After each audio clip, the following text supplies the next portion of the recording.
시간에는 인간의 속성, 지난 시간에 우리가 상고한 게 뭐였죠?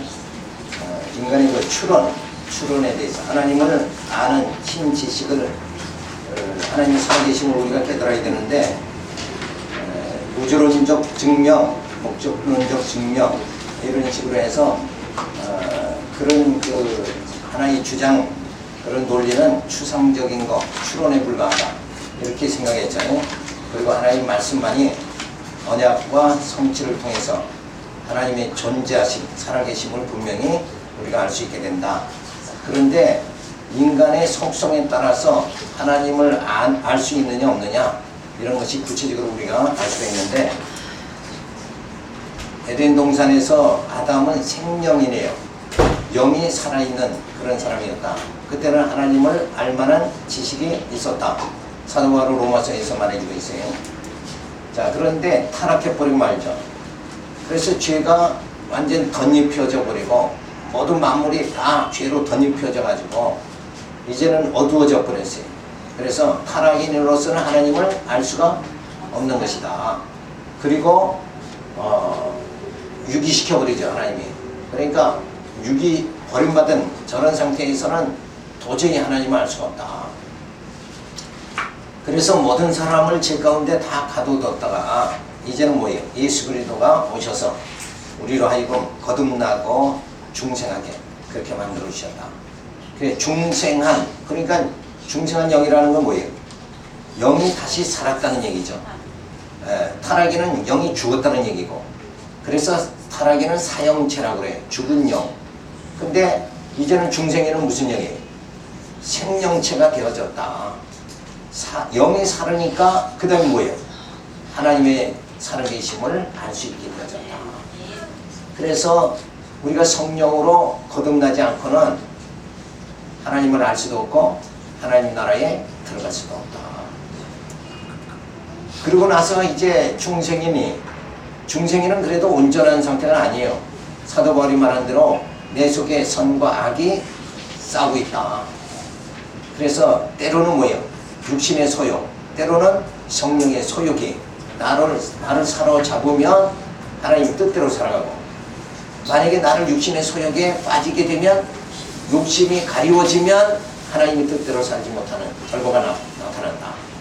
자, 그런 과정을 통해서 성과 악의 그 투쟁을 통해서 하나님만 의지하게 만들어 가시는 거예요. 그러면서 하나님께서 우리를 하여금 속사람이 날로 진리의 말씀을 깨달음으로 인해 가지고 속사람이 날로 새롭게 만들어 주신다.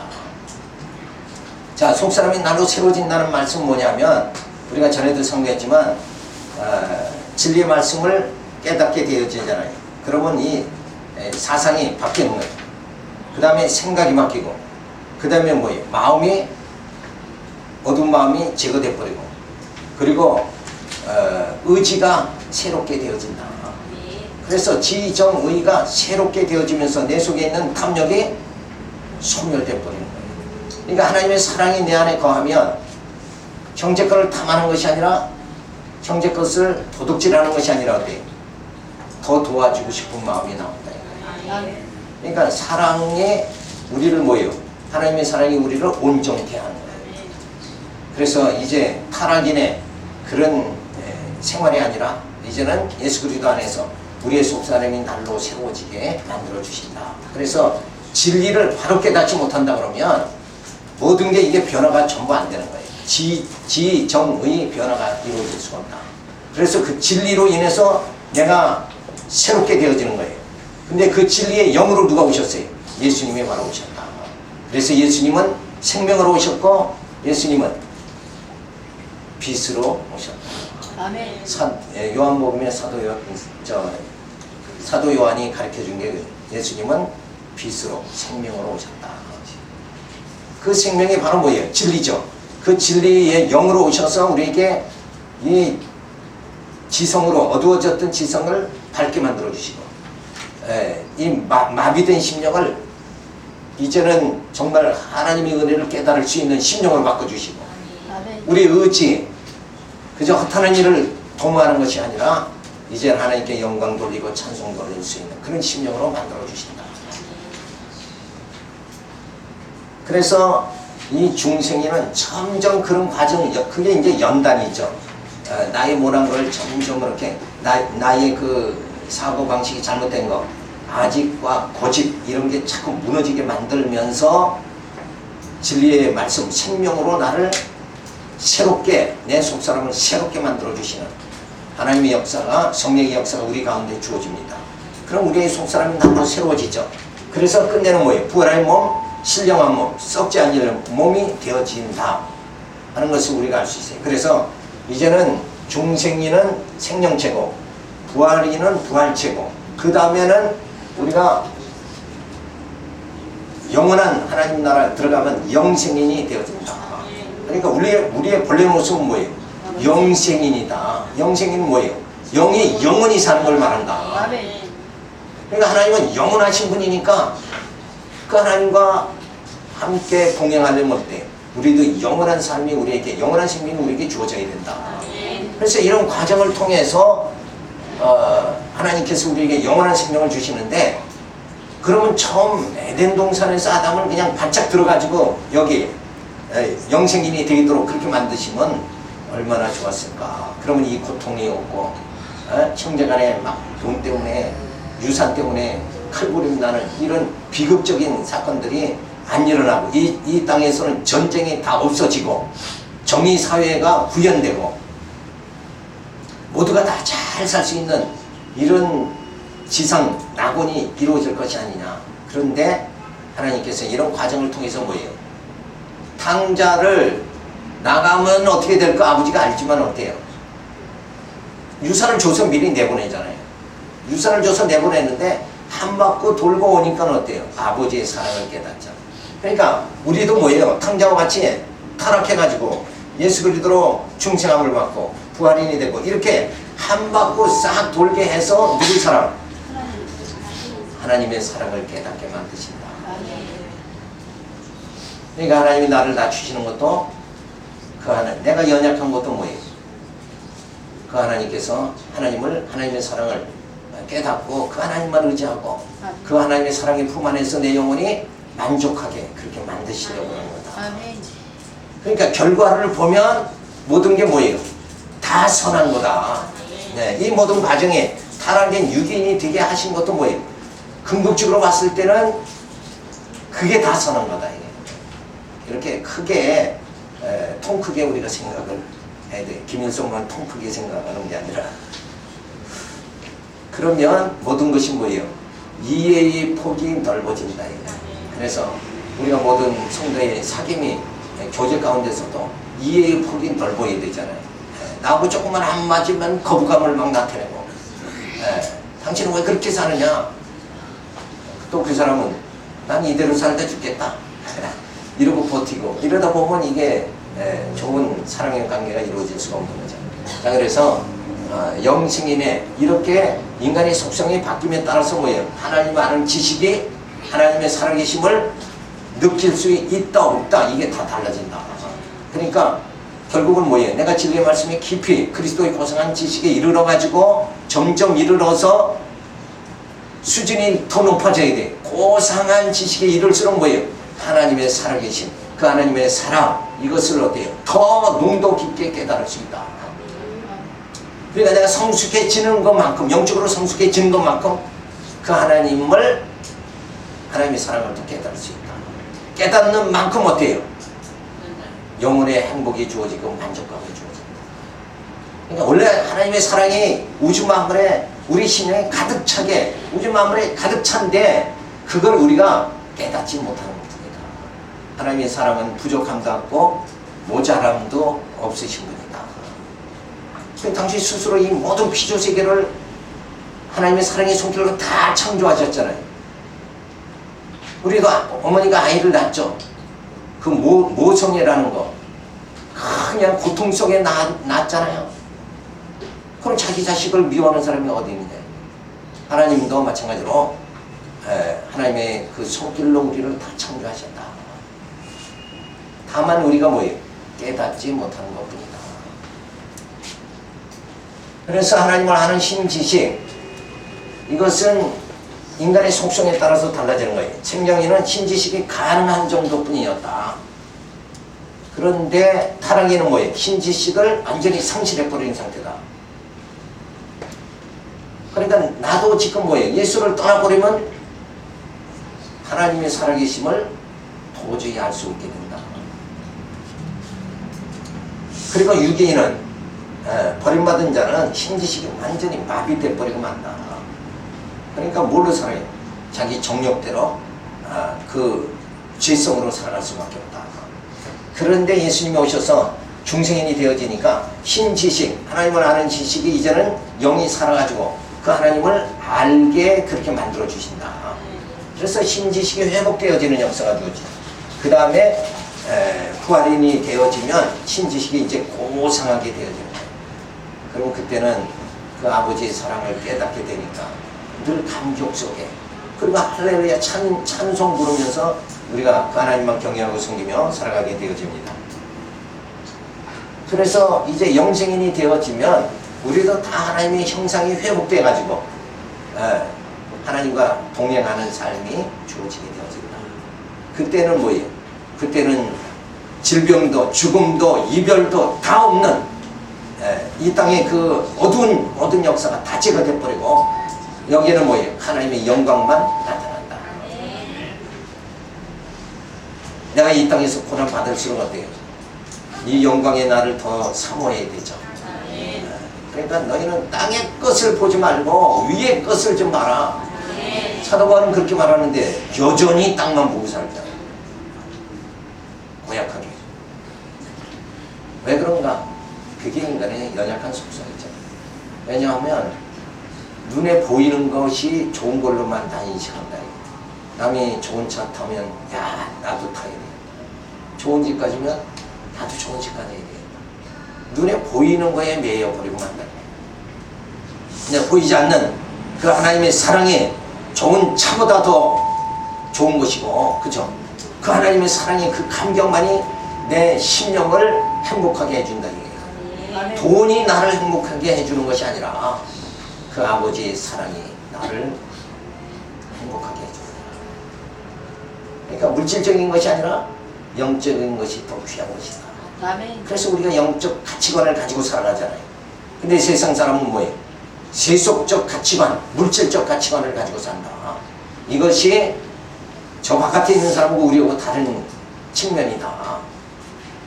그러니까 저들은 권력과 명예, 재력 이걸 가지고 세상 사람은 그렇게 분주하게 그걸 얻으려고 저렇게 아침부터 막 뛰어다니지만 우리는 뭐예요? 그게 귀한 것이 아니라 아버지의 사랑이 하나님을 내가 점점 알아가는 것이 더 귀하다. 아멘. 그 신지식이 가장 귀하다. 이걸 깨닫는 심령이 영적으로 뭐예요? 참 복받은 심령이다 하는 것을 우리가 알 수가 있습니다. 따라서 아담이 타락함으로 신지식을 상실하게 되어 사망의 음침한 골짜기에서 방황하게 하다가 그리스도로 구원의 주심으로 하나님의 사랑에 감격하여 찬양하게 한다. 그러니까 타락하게 하신 이는 결국 병 주는 거고 구원하시는 이는 약 주는 거잖아요. 하나님은 병도 주고 약도 준다는 거예요. 그런 과정을 통해서 나 여호와인 줄 알라. 그러니까 미리 이런 경험하지 말고 지혜 있는 자는 어떻게 해야 돼? 성경을 말씀을 은혜로운 경험을 통해서 라합이 어떻게 온 가족이 구원을 받게 되어졌는가, 아브라함이 어떻게 믿음의 조상이 됐는가, 이런 사건들을 통해서 뭐예요? 간접 경험을 통해서, 은혜로운 경험을 통해서 한 바퀴 돌지 말고 지혜롭게 그 하나님의 사랑을 특별 계시 성경을 통해서 깨닫고 감격하면서 살아갈 수 있는 거. 꼭 뭐 해봐야, 인간은 해봐야, 경험을 해야 그 다음에 아버지의 사랑이 어떤가 깨닫잖아요. 그게 아니라 이 지적 능력으로 깨달아야 된다. 하나님이 우리 동물들보다는 우리 만물의 영장이죠. 우리에게 지혜를 주셨다, 지식을 주셨다 하는 것은 뭐예요? 아버지를 빨리 알 수 있게 만들어 주신, 우리에게 동물과 달리 재능을 이미 주신 거예요. 주신 재능을 땅의 것만 생각하니까 하나님을 알지 못하는 거죠. 자, 그래서 이런 과정을 통해서 하나님은 뭐예요? 당신 여호와인 줄 알게 만드시는 작업이다.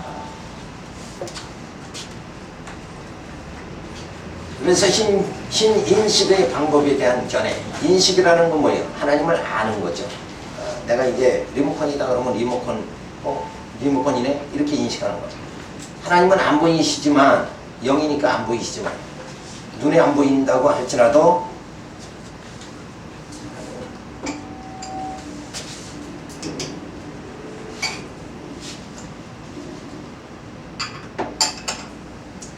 육체의 눈으로는 안 보이지만 영적으로는 볼 수 있는 눈이 가져야 된다.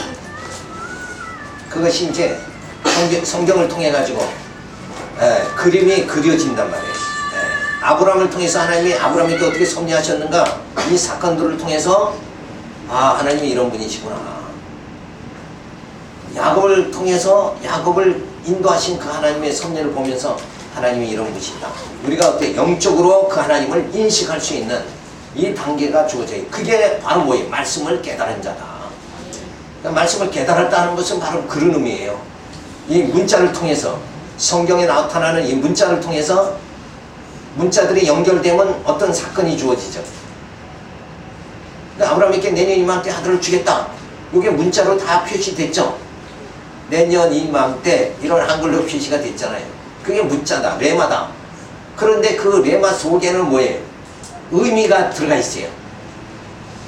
그 의미가 뭔가, 내년 이맘때 아들을 주겠다고 이삭을 주시니까 거기서 의미는 뭐예요? 하나님의 약속대로 이루신 분이다. 아멘. 이 믿음이 주어지잖아요. 아멘. 그게 바로 로고스다 하는 얘기예요. 레마는 문자고 로고스는 그 의미, 사건 내용에서 나타내고자 하는 하나님의 그 섭리, 그 자체가 로고스다. 그것이 말씀이고 그게 생명이다. 그 하나님의 섭리가 나를 영원한 세계로 인도해 주시는 거죠. 자, 그래서 신인식, 하나님을 안다는 것이 얼마나 중요한가. 그래서 첫 번째는 유신주의라는 게 있어요. 이건 신앙 중심인데, 알기 때문에 믿는 것이 아니라 모르기 때문에 믿는다. 자, 이 말이 어디서 나오냐면 성경을 읽어보면 예수님이 동정녀 처녀의 몸에서 태어나셨다. 인간이 이 세상으로 알 수 있어요, 없어요? 알 수가 없잖아요. 그러니까 그런 건 신앙으로 그냥 믿습니다 해야 된다. 이렇게 말하는 게 유신주의예요. 그거 알 수, 모르니까 그냥 믿는 거다. 그러니까 성경에 나타나는 모든 표적, 이적, 이런 모든 사건들, 예수님이 바다 위를, 물 위를 걸어가셨다. 우리가 납득할 수 있어요, 없어요? 우리의 과학적 상식, 이성으로는 납득할 수가 없다. 그런 건 뭐예요? 그냥 믿어야 된다. 이게 유신주의예요. 그래서 이성으로 수납하는 것이 아니라 믿음으로 수납해야 된다. 믿음으로만이 신 존재를 인식해야 된다. 그러니까 하나님은 안 보이시니까 그냥 믿어야 된다. 이렇게 되는 거예요. 근데 모르고 믿는 게 뭐라고 그래요? 맹신이라고 그러는 거예요.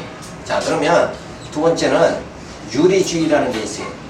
유리주의는 뭐냐면 이성을 중심으로 하는 거죠. 알지 못하는 것을 믿을 수 없다 하며 과학적 합리적 사고로 신 존재를 인식하려 하는 것. 그래서 알지 못하는 것을 믿을 수가 없다고 주장하는 거예요. 이게 이제 자유주의 신학자들의 사상이죠. 그러니까 동정녀 탄생, 이건 믿을 수가 없다. 이성으로 믿을 수 없는 건, 그건 믿을 수 없는 거다. 이렇게 말하는 거예요. 그러니까 우리하고 좀 차이가 나죠. 유신주의는 우리가 표적, 성경에 나타나는 표적 알 수는 없지만 믿음으로 믿어야 된다. 이렇게 하는 거고, 알기 때문에 믿는 것이 아니라 모르기 때문에 믿는 것이다. 그 아는 거야 뭐 믿을 게 뭐 있어요. 그게 드러났으니까. 이런 식으로 이제 논리를 전개하는 거죠. 자, 그런데 자, 하나님께서는 그렇게 맹신하게 하나님은 하시는 분이 아니고 지정의의로 우리로 하여금 다 지정의를, 인격체를 우리를 만들으셨잖아요.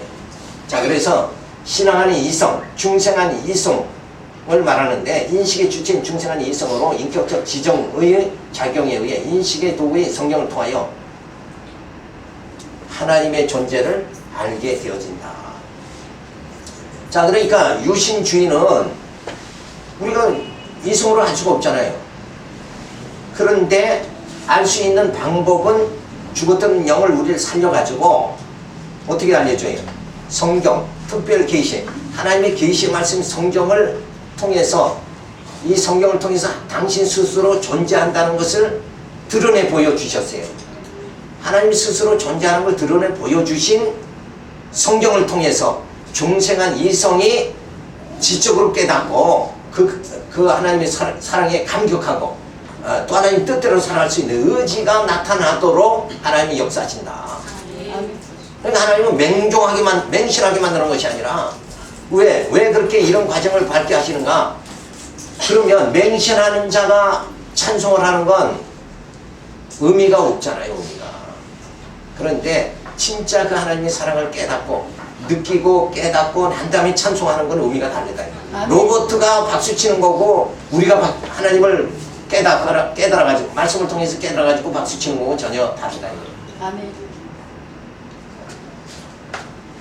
그래서 성경의 진리체계와 논리체계, 이론과 사실의 일치를 통하여 인식의 결과인 믿음이 주어져서 약속들을 이루시는 하나님을 여호와를 인식하게 한다.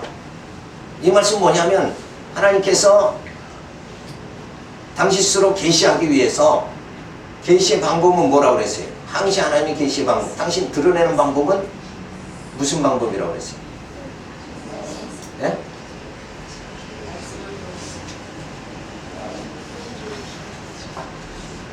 살아있는 사람은 말을 하잖아요.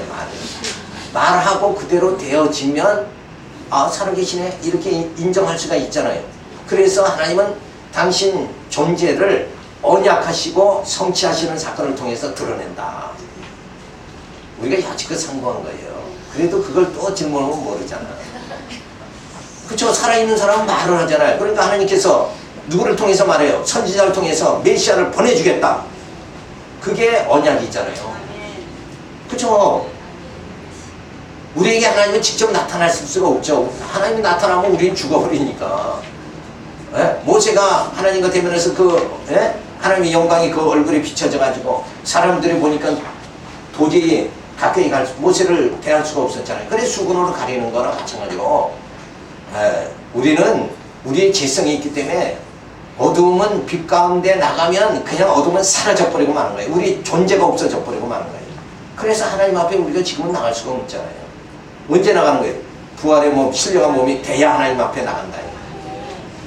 자, 그러니까 하나님이 선지자를 통해 가지고 언약을 하죠. 메시아를 보내주겠다. 근데 그 보내주겠다 약속, 말하신 그 하나님의 말씀대로 뭐예요? 메시아가 오셨다. 그러니까 성취된 거죠. 그러니까 언약은 이론이고 성취는 뭐예요? 사실로 드러났다. 말씀이 사실로 드러났다. 그러니까 결론이 뭐예요? 하나님은 살아계신 거예요. 이렇게 해서 우리는 하나님의 살아계심을 믿는 거다 이거예요. 자, 일본에 뭐 하면 알기 때문에 믿는 게 아니라 하나님은 알지 못하니까 그냥 믿어야 된다. 이런 거하고는 전혀 다르다 이게. 하나님은 우리에게 계시를 하나님 당신을 계시해 주시고 그리고 하나님을 알게 만들어 주시고 그 하나님을 찬양하게 만들어 주신다. 그래야 하나님이 영광 받으시는 것이 그게 진짜 영광 받으시는 거다 이게. 그렇잖아요. 모르는 사람한테 그 뭐 박수 받아봐야 아무 필요 없잖아요. 의미 자체가 없잖아요. 자, 그래서 하나님은 이렇게 이론과 사실의 일치를 통해서 우리로 그 인식의 결과인 믿음이 거기서 주어지잖아요. 언약이 성취되니까 약속들이 이루어지네. 그러니까 믿음이 주어지잖아요. 그러니까 믿음의 눈으로 뭐예요? 하나님의 살아계심을 우리는 인식하게 되어진다. 믿어지게 하시는 하나님의 사랑에 의해 하나님을 섬기며 경외하게 된다. 마치 사랑해야 되겠다 해서 하는 사랑이 아니라 하나님의 베풀어 주신 사랑에 의해 사랑에 지게 되는 것이다. 그래서 사랑이라는 것은 능동이 아니라 사실은 피동이다. 그죠? 내가 하나님을 사랑하는 것이 아니라 하나님께서 그 하나님의 사랑의 감격 속에 들어가니까 사랑해지는 거예요. 찬양이 뭐예요? 터져 나오게 하나님을 우리로 하여금 만드신다. 이게 놀라운 섭리 아니에요. 우리가 믿는 하나님은 내가 믿는 하나님은 그렇게 전능하신 분이다. 그래서 제가 늘 말씀드리는 건 하나님이 내가 아무리 어리석어도 뭐예요? 하나님 나를 뭐예요? 만들어 가신다. 용광로에서 금을 달겨놨듯이 이 광야 생활을 통해서 70, 80 평생을 통해서 어떻게 해요? 말씀을 듣고 깨달으면서 나를 만들어 가신다. 그래서 말씀이 임하면 말씀이 운동력이 주어지는 것과 같은 것이다. 하나님 말씀이 내 안에 임하면 로고스가 임하면 그 말씀이 자체의 생명력이 주어져서 나로 하여금 그 하나님의 사랑에 감격하고 그 하나님의 살아계심을 깨닫고 하나님을 찬양하게 만들어주신다. 그래서 신존재 방법을 우리가 생각하면 인식의 주체는 중생한 이성이다. 이 성령 충만한 그리스도의 지체가 되어져야 하나님의 존재를 깨닫게 되어집니다. 그러니까 완전히 내가 타락한 상태, 탐욕이 그냥 탐욕 내가 덩어리가 되어버리면 죄덩어리가 되어지면 죄가 가리워서 하나님을 알 수도 없고 하나님을 깨달을 수도 없다.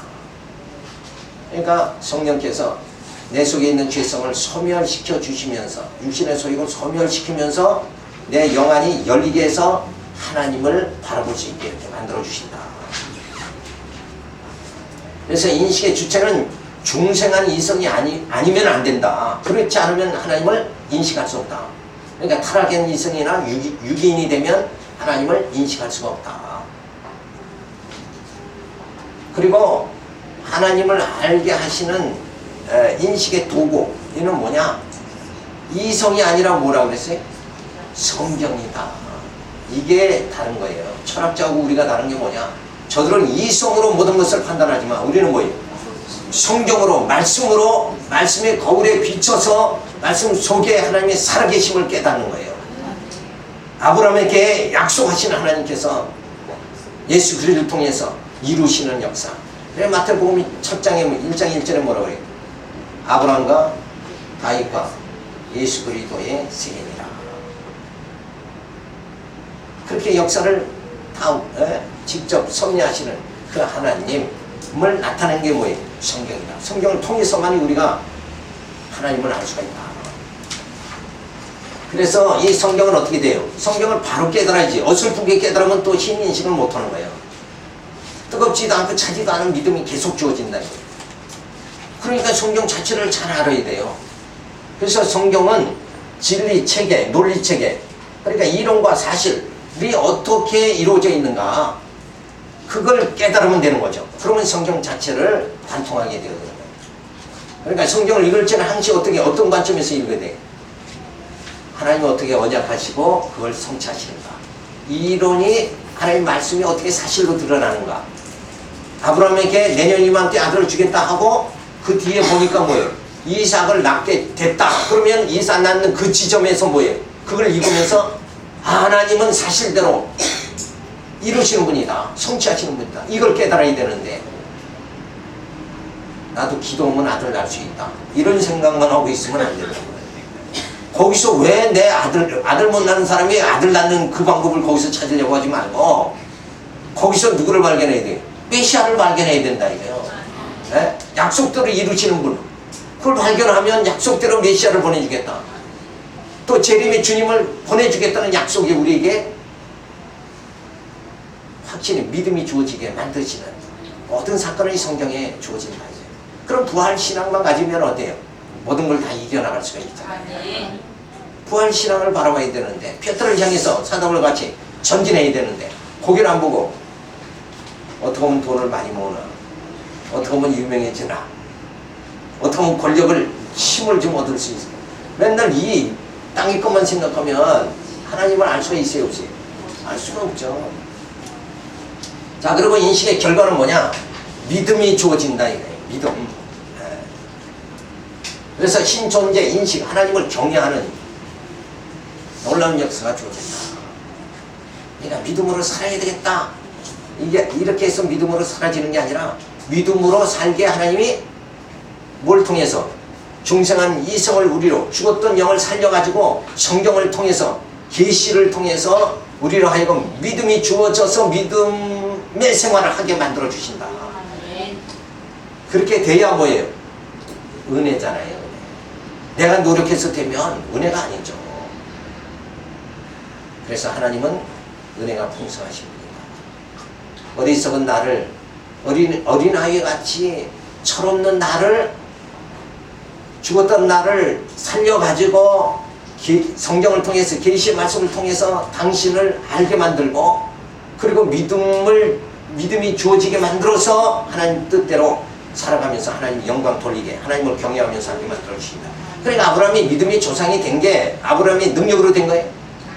그게 아니잖아요.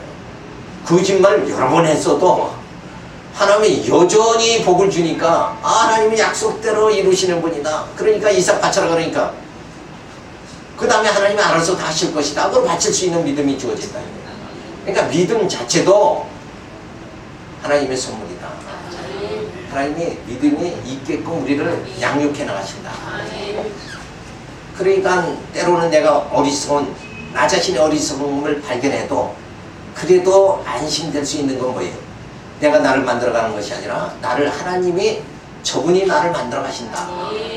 이러니까 하나님에 대한 신뢰가 주어지니까 때로 가다가 넘어져도, 때로 잠시 욕심을 부려도 다시 돌이키면서 그 하나님이 나를 만들어 가신다. 그 하나님을 바라보고 우리가 표태를 향해서 달려갈 수가 있죠. 그래서 하나님의 작정과 예정 섭리에 의해 선택과 유기가 주어짐으로 신지식을 소유하게 되는 것도 중생한 이성에게만 주어지는 것이다.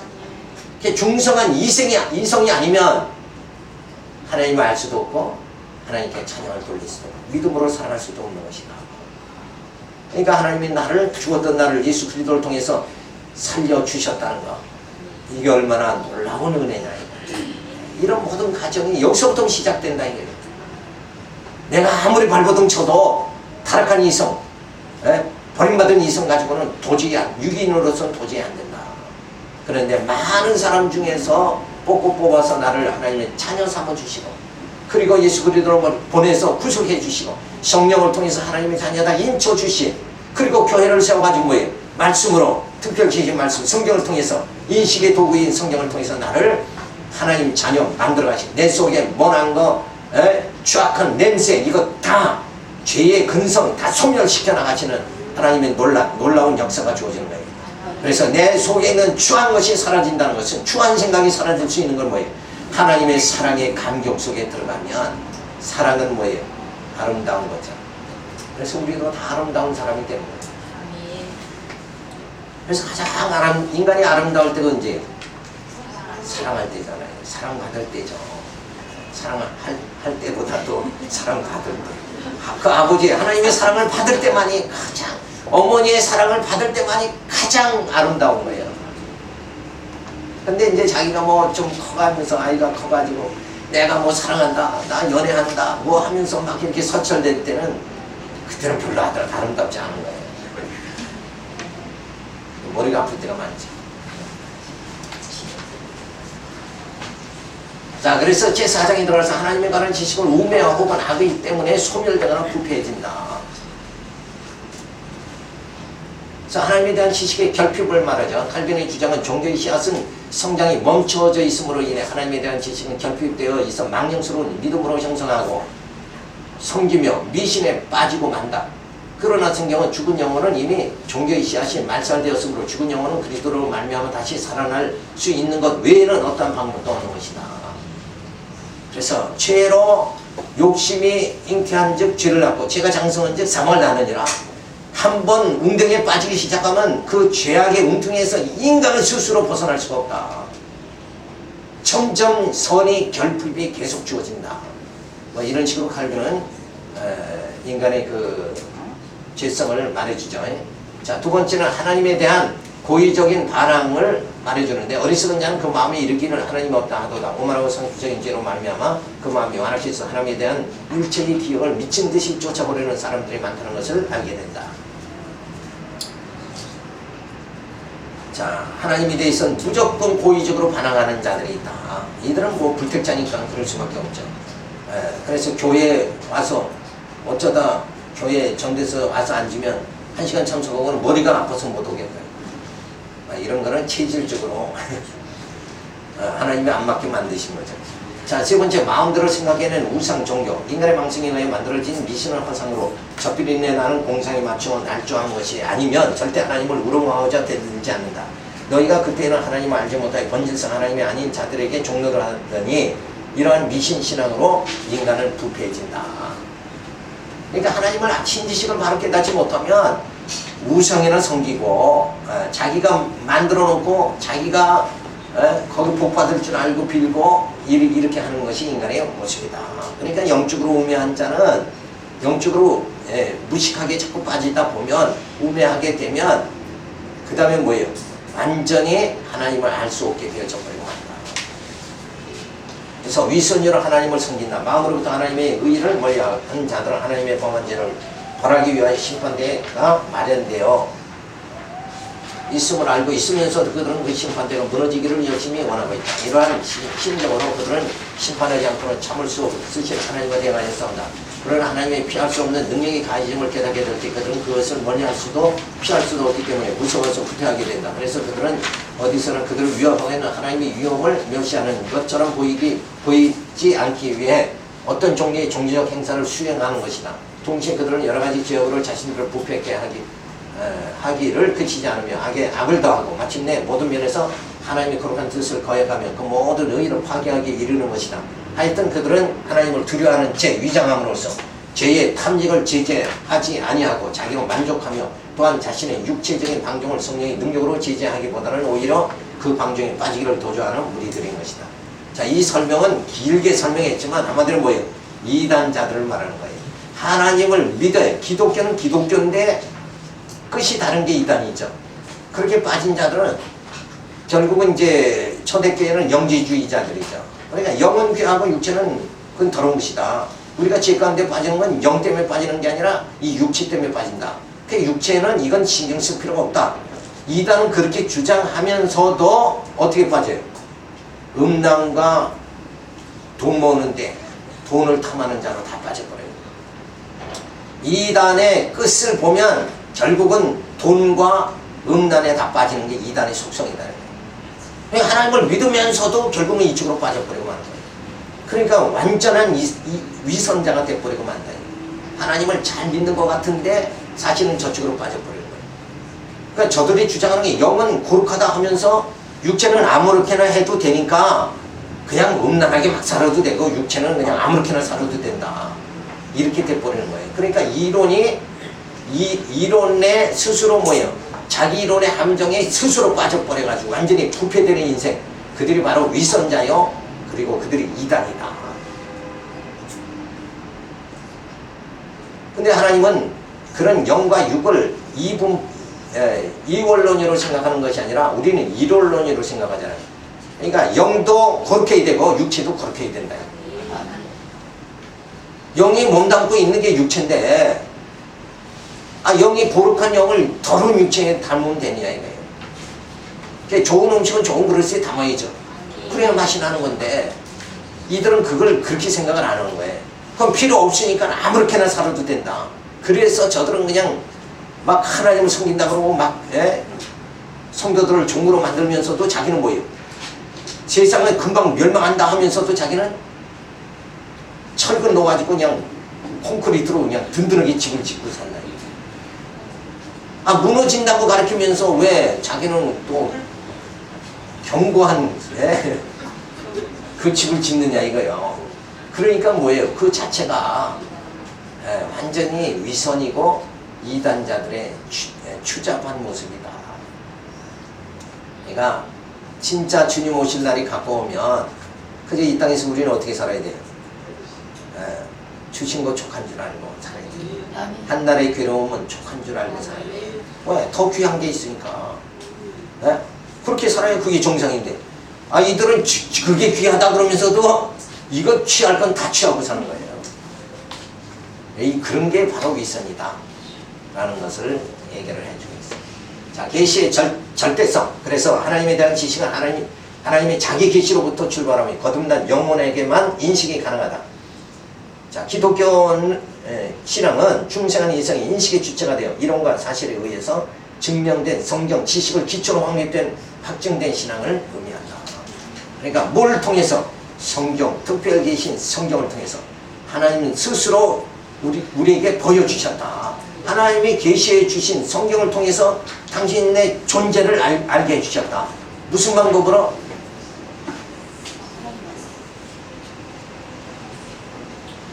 또 안 나오네. 아까 질문으로 똑같은 질문인데. 그렇죠. 언약과 성취를 통해서 하나님을 인식하게 만든다. 하나님의 살아계심을 깨닫게 만들어준다. 그러니까 성경에서 하나님이 어떤 약속을 했는가 쫙 살펴보면서 그 약속이 부도났나 안 냈나, 그러면 말씀이 부도가 안 나면 그대로 사실대로 성취가 됐다. 그러면 뭐예요? 그건 살아있는 거지. 죽은 자의 말은 이루어지질 않잖아요. 자, 그래서 하나님께서 선지자를 통해서 메시아를 보내주겠다 했는데 예수님 오셨잖아요. 근데 오신 예수님이 또 뭐라고 그랬어요? 내가 가고 나서 보이사 성경을 보내주겠다. 그건 안 이루어졌어요? 이루어졌죠. 아, 그리고 성령이 오셔서는 어때요? 이제 교회를 세워가지고 교회의 머리가 주님이시고 우리는 다 그의 지체가 돼서 한 몸이 되어졌다. 그래서 말씀으로 어떻게? 말씀이 꿀을 먹는 거예요. 신령한 양식 만나를 먹고 그 속에서 성경을 통해서 하나님의 살아계심을 깨닫고, 자, 하나님이 확실히 살아계신 분이다. 그러니까 나는 어떻게 살아야 되겠다. 내 인생관과 역사관, 교회관이 그냥 딱 세워진다. 세상 사람들은 왜 자기 멋대로 사는가? 하나님이 살아계신 걸 알면 두려워서도 그지는 못한다 이거예요. 그래서 신 존재라는 게 얼마나 중요한지 몰라요. 영원하신 그 하나님이 살아계시다. 살아계신 하나님이 나를 창세전 예수 그리스도 안에서 택해 주셨고, 예수 그리스도를 통해서 구속해 주셨고, 성령을 통해서 인쳐 주셨고, 성령께서 오셔서 교회를 세워가지고 말씀으로 지금 나를 양육해 주시고 있다. 그리고 나를, 내 속사람을 지금 날로 새롭게 만들어가지고 죄성을 다 소멸시켜 나가면서 속사람이 날로, 사도 바울은 그러잖아요. 나는 날로 새로워진다. 나는 매일 죽노라.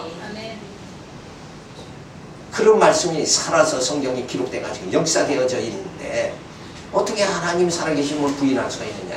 이 모든 것이 성경을 그렇게 깨달아지면 성경을 통해서 하나님의 섭리가 쭉 지금 제가 몇 분 동안에 쫙 창세기부터 계시록까지 다 나열해 버렸잖아요. 영생인에 이르는 것까지 다 나열했죠. 그 섭리가 지금 살아서 역사되고 있는 게 우리 눈으로 확인되지 않냐 이거예요.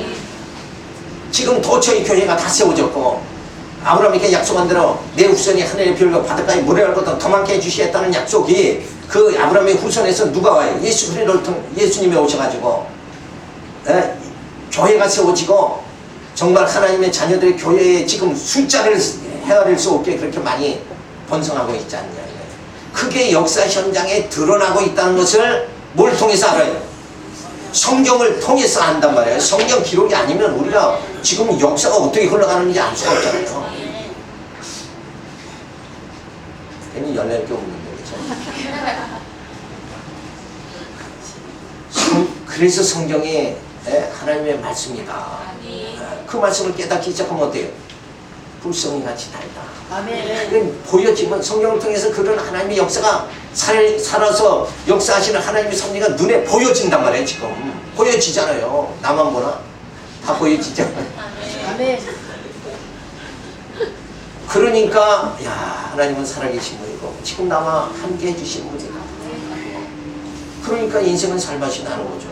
돈이 없어도 살맛이 나고, 그저 누울 곳이 있으면 족한 줄 알 수 있는, 그러면 행복한 거 아니에요. 초가집에서도 정말 주님과 함께만 한다 그러면 행복한 거 아니냐. 아멘. 주님과 함께하면 썩어질 몸이 썩지 아니할 몸을 잊게 되니까. 아멘. 얼마나 감사한 거예요. 그래서 계시가 절대적인 거다. 그죠? 계시 주신 게 하나님의 사랑이다. 그래서 인간의 허구와 망상에 의해 조성된 종교와 참 기독교의 실상을 갖다 우리가 살펴봅니다.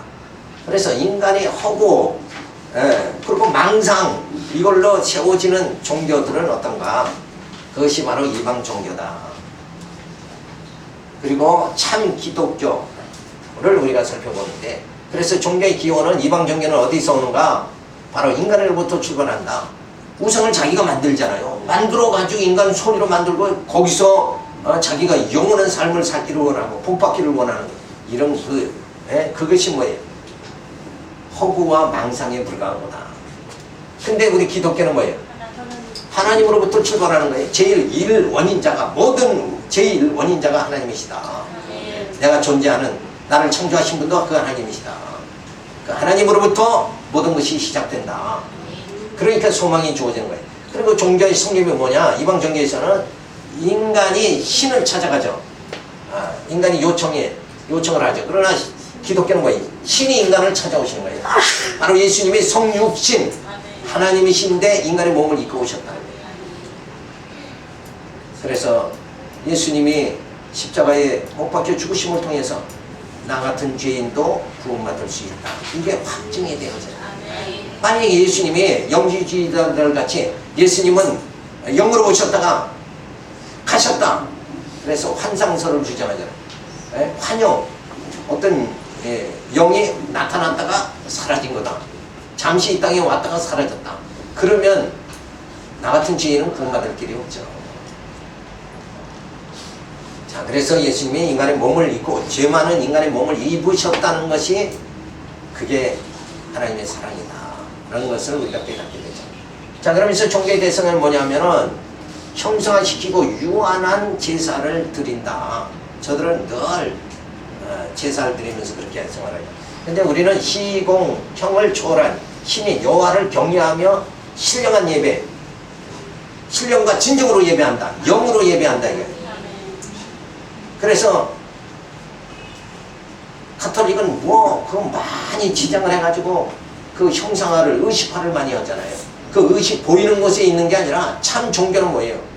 보이지 않는 거예요. 하나님은 영이시고 보이지 않는 거예요. 근데 그 보이지 않는 하나님을 자꾸 형상화, 뭔가 자꾸 나타내려고 이렇게 하니까 그게 우습게 허구와 망상이 되어버리고 마는 것이다. 하나님을 표현할 길이 없어요. 인간의 손으로 하나님을 어떻게 표현할 수 있느냐 이거예요. 자, 우리가 일례로 소설가들은 그 작품 속에서 진정한 사랑이라는 거 그걸 나타내려고 그러죠. 근데 직접적인 표현은 안 되는 거예요. 그죠? 사랑이라는 것도 유형이 아니라 무형적인 존재다 이거예요. 하나님도 영이시니까 인간이 아무리 표현한다고 할 수가 없는 거죠. 다만 그 하나님의 형상으로 지음받은 우리가 인간이 하나님의 형상으로 지음받았죠. 그래서 우리는 그 하나님이 우리 속에 있는 지정의를 통해서 하나님을 우리가 알 수 있는 그런 상태로 우리가 되어지는 거죠. 자, 그래서 종교의 성질은 뭐냐?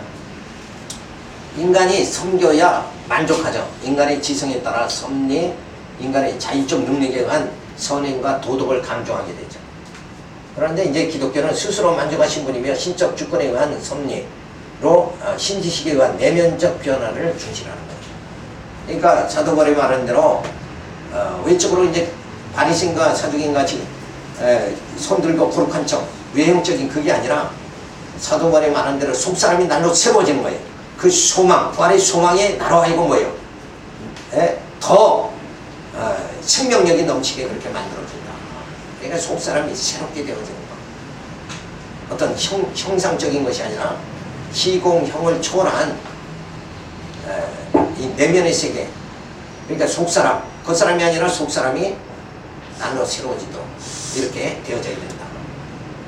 그래서 종교의 목적이 뭐냐? 이방 종교에서 뭐 인간의 행복 자체를 추구하죠. 그래서 자아 성취, 욕구, 실현에 의한 만족. 당시 스스로 인간이 만들어 놓고 거기서 또 빌고 제사를 드리고 그러면서 뭐예요? 그 우상이 나를 복주는 걸로 자기 만족에 빠져버리는 거예요. 그런데 기독교는 어때요? 하나님의 영광을 추구하는 거예요. 인간의 행복을 추구해서 신앙생활하는 게 아니라 하나님의 영광을 위해서.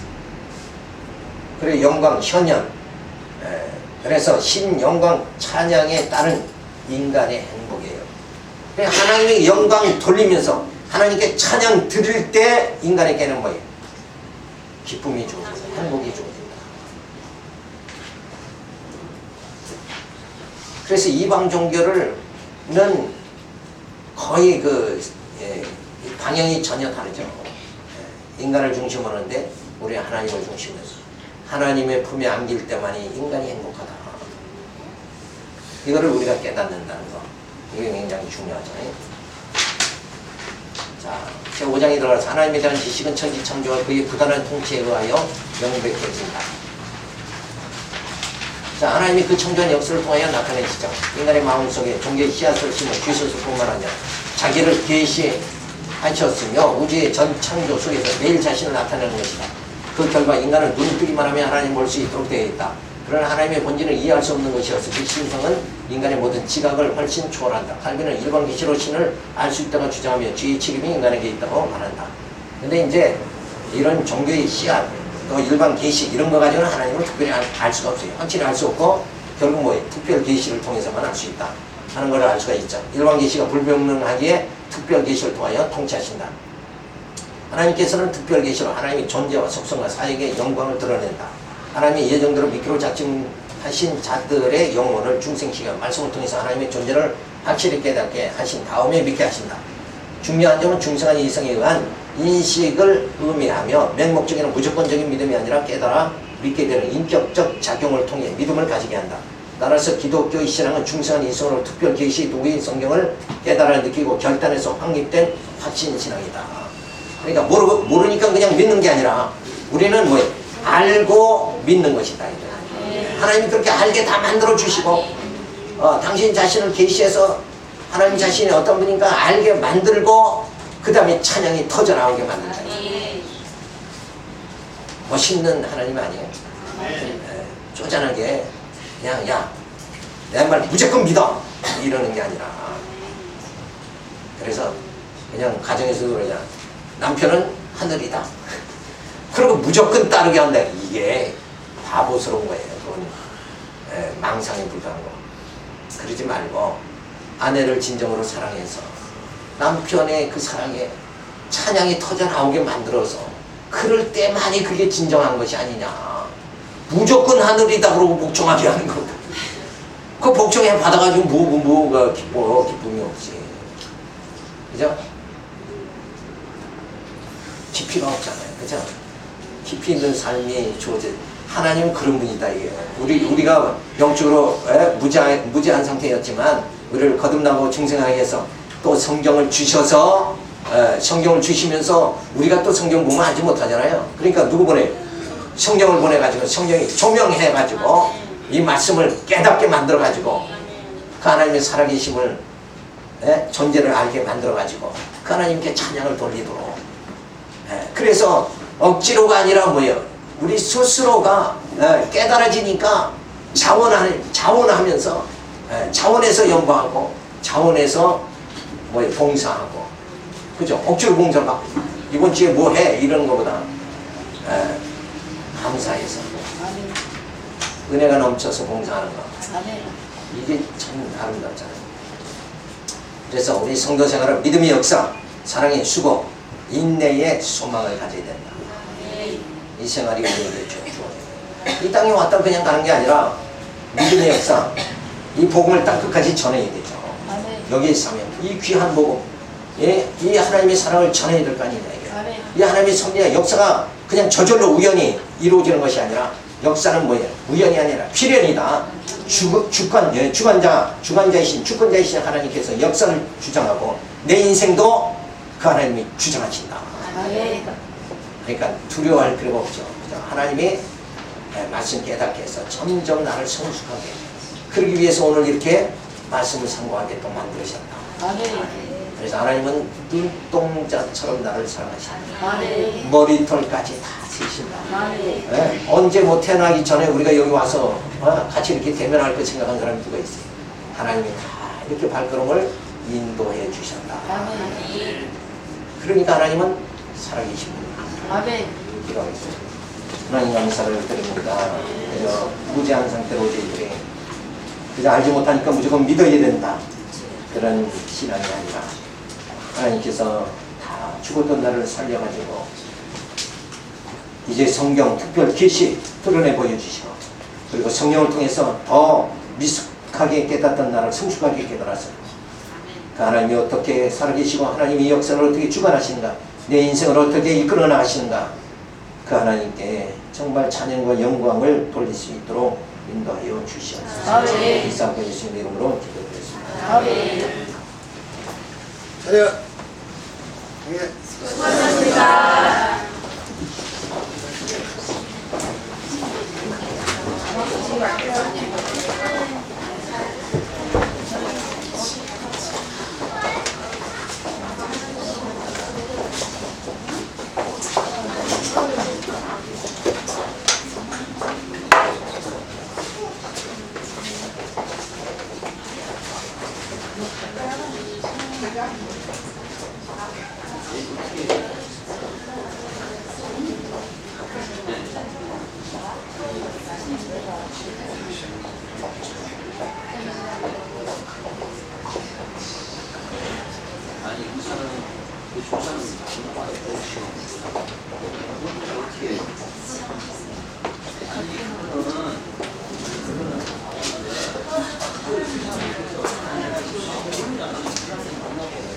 회장님, 5천 원 여쭤봐도 되겠습니까? 예, 예. 잠깐 이거 끄고요.